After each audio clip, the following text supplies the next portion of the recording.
Olá, bom dia, tudo bem com vocês? Então, hoje a prof chegou no ponto, primeiro ano, dos nossos elementos da narrativa. Nós já vimos o que são os elementos da poesia e agora nós vamos ver o que são os elementos da narrativa. Finalizamos então o nosso conteúdo com as atividades, vamos retomar com os elementos e na semana que vem a gente trabalha a questão das figuras de linguagem. Aí automaticamente nós vamos para a parte de figuras de linguagem. Então tá, gente, meus queridos, coloquem lá na página 14. Espero vocês na aula porque a gente vai tirar todas as dúvidas sobre esse conteúdo, tá? Estruturas do texto em prosa, tá? Nós vimos toda a estrutura de um texto em versos, que é a poesia, né? Dentre outros tipos, os tipos de poesia que existe, enfim, o que compõe cada elemento dentro da poesia, a importância dela, o porquê, né? Que elas foram retomadas a isso. Vimos distribuições de sílabas, de rimas, enfim, vimos tudo, certo? E ali nós temos agora nossos elementos da estrutura da narrativa. Diferente da literação, né?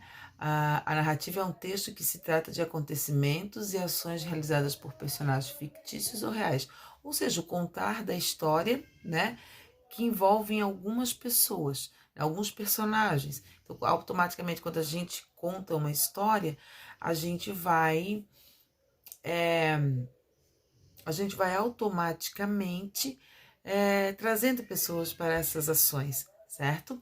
Então, nós encontramos ela na literatura em qualquer texto que conte uma história, né? Fictício ou verdadeiro. Na literatura, a gente encontra eles nos romances, nas novelas, no teatro, nos filmes, nas crônicas, nos contos, até em peças de teatro, né? Querendo ou não, a gente tem uma narrativa, tá? Nós temos uma estrutura essencial para conter essa nossa narrativa. Então, nós temos a introdução,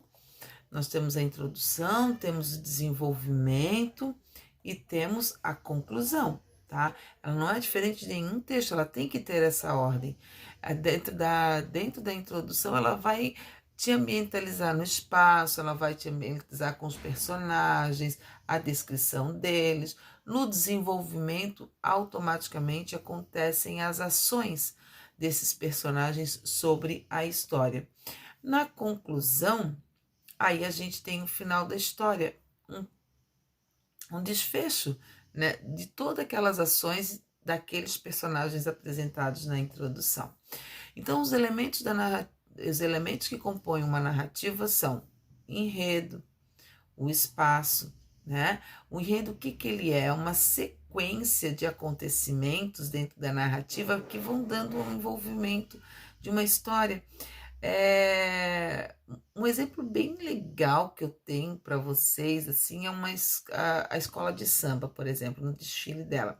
Tem o carro Abre-Alas. Ali é a introdução, a situação inicial de como tudo vai ser apresentado. Então, quando não tem um fechamento dessa história, vamos supor, sobre a abolição do negro no Brasil, por exemplo. Então, ele vai contar toda a história do negro no Brasil, já com Abre-Alas, já com depois vem os carros alegóricos, a ala tal, a ala não sei o que, a ala até os tempos atuais. Então tem todo um enredamento, ele fica enredado, eles têm que estar juntos, tá? Então, que dá essas ações, né, do elemento da narrativa. Então, ali nós temos a situação inicial, temos o estabelecimento de um conflito, temos o desenvolvimento, né? Até quando eles estão dando a nota, o desenvolvimento é uma narrativa. Tem o clímax, tem o desfecho, certo? Então, dentro desse enredo tem que ter tudo isso para poder sair a história. O espaço, o que é o espaço?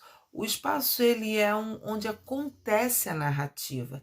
Ele é importante não só para situar o leitor, mas principalmente para contribuir à elaboração do personagem, fazer com que o personagem esteja dentro, né, deste enredo, tá? Afinal, o espaço onde as pessoas, mesmo fictícias, vivem, interfere na sua aparência, vestimenta, costumes, oportunidades, atividades e até mesmo a sua personalidade. Então, ao descrever o espaço, automaticamente a gente coloca dentro desse espaço todas as características do personagem, tá? Depois nós temos o tempo. Tá? O tempo da narrativa diz respeito ao desencadear das ações. Vão acompanhando na apostila, tá? Aí eu tenho cronológico, né? Que são as passagens relacionadas a meses, horas, dias, né? Ele tem assim um segmento, ele é progressivo, tá? Como tem um progresso de tempo. Depois eu tenho o psicológico. O psicológico é quando eu faço as lembranças, quando eu faço um flashback, um outback, né? Alguma coisa do futuro, alguma coisa do presente, do passado, alguma lembrança, tá? Então, isso nós falamos de tempo psicológico. Machado de Assis é um grande cara que faz esse tempo psicológico, quando ele costuma colocar lá para os seus personagens, ele faz toda uma. Desde a infância, né, para poder justificar o seu personagem até a hora da narrativa, né? Então, até a hora do momento da narrativa, até onde chega ali, que é bárbaro, né, Machado de Assis. Então, ele consegue ligar as duas pontas, o passado com o presente, né? Então, ele liga, porque ele faz todo o apanhado para depois chegar onde ele quer chegar, tá? E nós temos o histórico.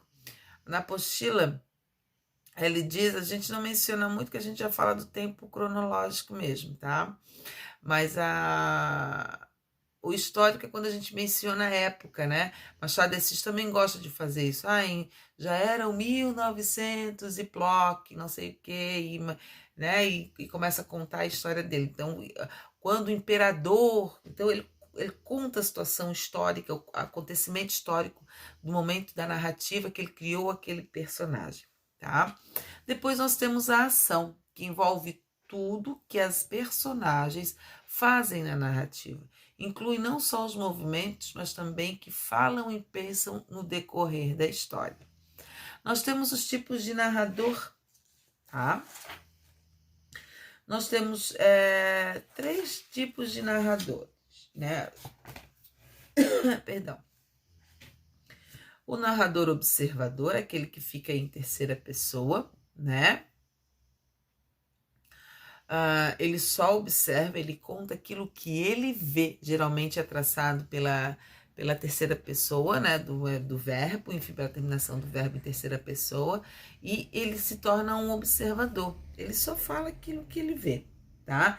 Depois nós temos o narrador personagem, que ele participa da história, né, ele além de estar observando, ele também participa da história. E depois nós temos o narrador onisciente. O que é um narrador onisciente? Além de ele conhecer o personagem externamente, ele conhece ele internamente, ele sabe tudo o que está acontecendo dentro daquela história, da narrativa, tá? Tipos de personagem. Nós temos os protagonistas, né, que são aqueles que ocupam o lugar principal da história, os antagonistas, que geralmente eles que vão alimentar o conflito, né, eles que vão dar aquela briguinha, né, porque ele se torna o malvado da história, né, e os secundários são os personagens, os outros, né, que se envolvem junto com o personagem principal e que vão dar decorrência ao nosso enredo, tá? Então, eu queria que vocês também colocassem lá na apostila, na página 15, quando eu estou falando de tempo, que fala de tempo linear e do tempo não linear. O tempo linear é quando ele vem essa sequência, né? Hoje, amanhã, depois, depois, depois. O não linear é quando ele bagunça tudo. Eu não falo só de um tempo regular, mas ele muda a qualquer momento de uma lembrança de infância, por exemplo. Isso é uma história não linear, tá? Um tempo não linear. Gente, então, espero vocês lá na escola. Por enquanto é só. Espero vocês lá na nossa aulinha virtual para fazer as atividades juntos e tirar quaisquer dúvidas. Tá certo? Beijinho para vocês e até mais.